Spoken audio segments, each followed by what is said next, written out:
Adolf Hitler. Du meine Arbeit für richtig hältst. That's the way I'm gonna grab you for the beginning of this video, because there's nothing more shocking than Hitler. There's a rule on the internet that all conversations or arguments on the internet devolve into a point where you're talking about Nazis and comparing people to Nazis and Hitler. So I figured instead of ending there, we'll just start there. This video is about the concept of the medium is the message. And you've probably heard that term before, but I want to talk about that in relation to large language models.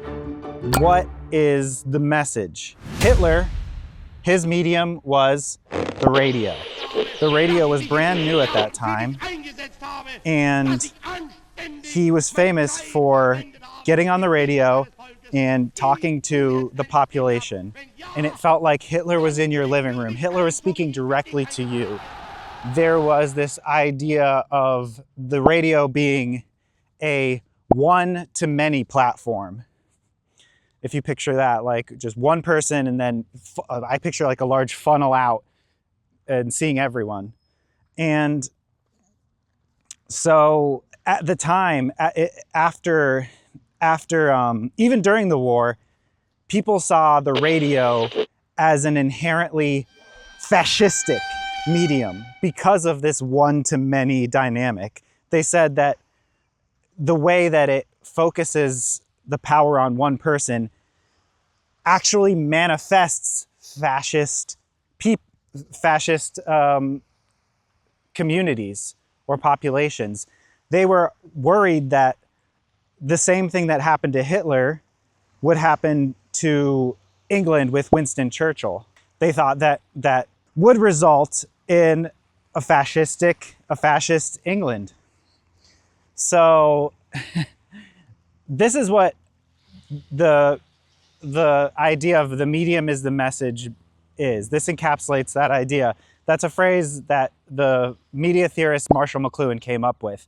The medium is the message, that as much as the content of the medium matters, and like when you're talking about mediums, you were talking about newspapers, TV, movies, books, those are the mediums.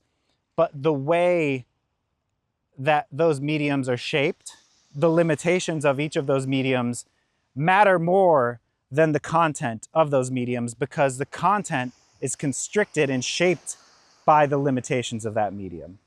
And so I'm wondering, what is the character and the message of large language models, the medium? I'm looking at large language models as a media. So what is that? So before we talk about large language models as a medium, let's talk about music as a medium and the various ways that music has been constricted by its media. Classical music, symphonies, I guess there was shit before that, but let's just start there. They were long as hell. Symphonies were long. I mean, there were different movements, but they were long events. It was a show that you went to go see. Music was as long as that. I mean, what was the medium? The medium was the performance, people going to see live music. That was like the situation that music was heard under. A lot changed. One of the most popular examples of the medium being the message and the medium constricting the message is the invention of the record. There were first wax cylinders. All right, first there was wax cylinders, and then there were 78 RPMs, which I just looked up, means they had 78 rotations for each side, so 78 grooves. And within those 78 grooves, you could fit about 3 to 5 minutes of music. That restriction of the 3 to 5 minutes per side of the record made it so that the thing that thrived within that environment of the 3 to 5 minute record was 3 to 5 minute songs. That's where the pop song came out of. At least that's what people like to say. I think that's true.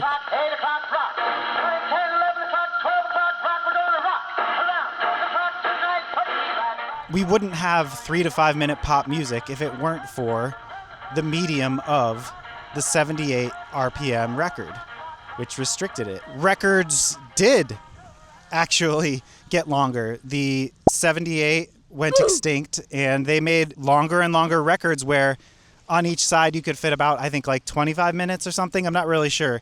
But that led to not the 3-minute pop song, but the idea of the album. You know, we got things like The Dark Side of the Moon, Rubber Soul, Pet Sounds. We moved away from, I mean, there were still pop singles, those still existed, but the idea of the album, because there was a new limitation, which was the record, the 12-inch record. Moving forward in time, eventually we had CDs. CDs could fit even more music, and people started putting bonus tracks. People started doing double albums. Moving forward again, the streaming era, people are back on that single shit. Most music gets heard about via TikTok, via like a 3-second loop. There's a part of your song that is very TikTokable. And so now people, instead of writing a 3-minute pop song, they're writing like a 1.5 minute, 2-minute pop song, but making sure that part of it would work really well on TikTok. So the restriction of that was once what will fit on a 78 RPM, 3 to 5 minute record is now what will fit on a 45-second TikTok or even less. So that's the way that music has changed and conformed to the limitations of the technology, of the medium. All right, now let's talk about large language models, AI. Okay, just keep in mind, this is where my mind is right now. Who knows if this is like legitimate? This is just, again, how I'm thinking of this stuff.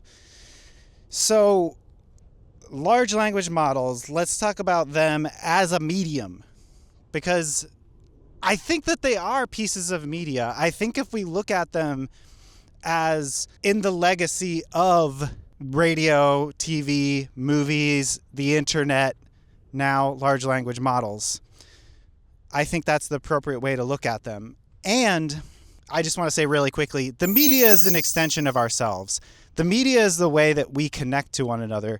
The media is an extension of our bodies, if you want to get a little bit loose about it, but I really do believe that. I do believe that the media is the way we see ourselves. But, sorry, that was a little tangent, but if you look at large language models in the lineage of mediums, one thing they always say about any new medium is that the previous medium becomes the content of the next medium. The example that most people cite, movies. Whenever movies came out, they were mostly plays. They were filming plays. They were locked off camera, one shot, moving sets in and out of a stage. And this was also because of the limitations of the camera. Like, the early cameras were so big, they were like a piece of furniture that you couldn't move. So like, you kind of just had to move the shit in front of the camera.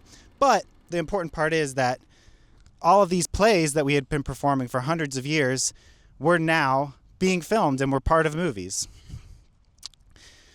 And eventually, movies developed their own language. They'd, edits, things that were more native to the capabilities of the medium of movies, like, editing, moving the camera, pushing in close on actors' faces to see micro expressions in acting. When you think about TV as a medium, the original content of TVs was movies. When you think about the internet, let's move forward in time. The internet. The content of the internet was all the other media that came before this. Books, movies, TV, and the conversation around that. That became the content of the internet, the newest medium. Now, our newest medium, large language models, they have sucked up everything else. They have TV, movies, plays, books, and all of our conversations about those things. So, large language models are the container for all previous mediums, all the media we've ever made, all the art we've ever made. The word Homo sapien is Latin for wise person, but I've heard a lot of people say that perhaps a more appropriate name for Homo sapiens would be Homo nerans, or Homo narrans. I don't know how you'd pronounce it, but that means storytelling person. We communicate through stories. Everything is story. Music is stories. You know, there's and stories are a compression format. You know what I mean? Like, stories are a way of saying this happened, then this happened, then this happened. And they have a certain structure that we're used to that people follow. That's why there's, you know, the introduction, the rising action, the climax, the falling action, conclusion. That stuff, and certainly people mess with that structure, but that structure is strong. And not only that, that structure, also a very popular aspect of that structure is the hero's journey. Joseph Campbell, that it's about the hero, it's about the protagonist. Stories are individualistic. They orbit around the hero or the narrator or the protagonist. Certainly that's just the rule. That's like the common shape of a story, but there are, of course, other ways of people have shaped stories. There's no doubt. But stories are the way that we communicate to one another, and all of those other mediums that I talked about, books, TV, movies, plays, they are all stories, and they are all consumed by the large language model. The large language model has a head full of stories, and these stories are all shaped very similarly. They've all got a protagonist, and something exciting is going to happen to the protagonist. You know, you don't write a story about nothing happening. Of course, there are stories about nothing happening, and those are, again, the exception. But most of the time, a story has a protagonist, and something exciting happens to that protagonist. So, when you think about large language models as containers for all of our stories ever, I think that it's only reasonable that they position the user as the protagonist, as the hero of the story. And so this is what I have been thinking about lately is I think part of the reason why people who engage with large language models over a long period of time and get into relationships with them feel like they are the hero of the world or need to save the world, or they have some very important information that people need. I think, and people have said this before, it's because that's how all of our stories are shaped. They've ingested everything we've ever said, and most of those, the shapes of those stories contain a hero or a protagonist. And so I think that this by default positions the user as the hero, as the protagonist. That's what the large language model has to assume. I guess I'm saying assume, but it's more just like habitually or algorithmically, that is the shape of most stories. And so that's what you get. You are the hero. I think that if what they were saying about radio being a fascistic medium, the one-to-many medium, and that produces a fascist society, I would say that interacting with a large language model produces heroes. It transforms the user into the protagonist, into the hero. Main character syndrome. Quick note about the radio creating Nazis thing. People did think that, and of course it was probably a factor, but it wasn't the only factor. So I just want to say it's not like a one-to-one. The radio did not create fascists. So that's what I've been thinking about lately. Is that it? I think that that's it. That might be it. I mean, I feel like people have said this in so many different ways already, but that's just something I've been thinking about, is these things are positioning the user as a hero, and of course that's why they feel like a hero. The other thing that I think about is like, okay, they've ingested all of human art, the stories we've written, the movies, all of that.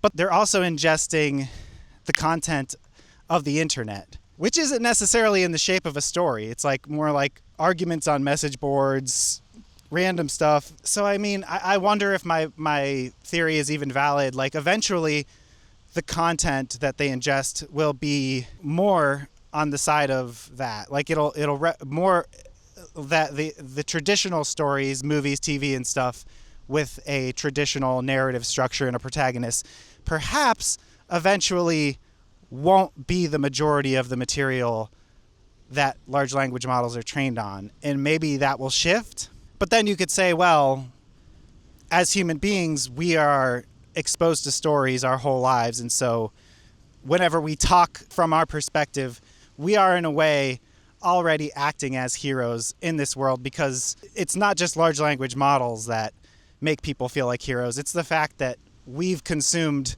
stories from other humans our whole lives, and that makes you feel like you're the hero of your own story. You know, the main character syndrome existed long before large language models because of the shape of our stories, because of protagonists and the hero.